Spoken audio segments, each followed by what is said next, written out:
during and after a showing.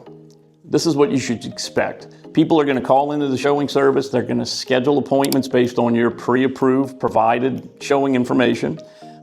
They're going to show up during their scheduled time. These windows can be as short or as long as you want. I recommend giving people an hour time limit. They don't need more than an hour, but I would also not offer anything shorter than that, mainly because if you're viewing multiple properties in a row, schedules can change. You need to give people some leeway.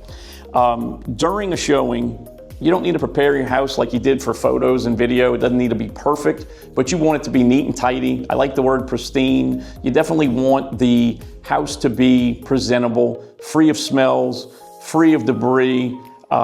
Make sure pets and things like that are taken care of. Make sure the home shows as best it can, okay?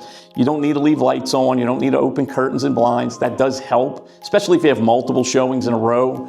But it is something that if you do leave them on, let us know so we can tell people leave them on because potentially there's another showing afterwards. Please make sure that the showing instructions, if they change, we can update them, give them to us. What you expect after the showing is that agent is going to be asked for feedback. Now, I need to emphasize this.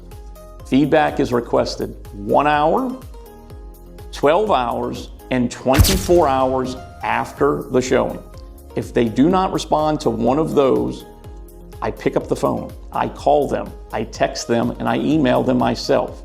At that point, they have now been asked for feedback 6 times in a 25-hour period. If I get feedback 50% of the time, I'm excited. Some agents do not believe in giving feedback for fear that it will make their buyer's position weaker. Some of them are afraid that they say something negative and their buyer decides to buy that home later, you might hold it against them. So please do not take offense to anything they say. Please don't take offense to people that don't provide feedback. But trust me, I do try to get the feedback. During and after the showings, we will continue to provide information to the agents. We will encourage them to the feedback. We will encourage them to present contracts for consideration. Hopefully, if they've taken the time to view the home in person, it must meet a minimum amount of the criteria. And you would really hope that the agent did their due diligence and is not just showing their client a house on a whim.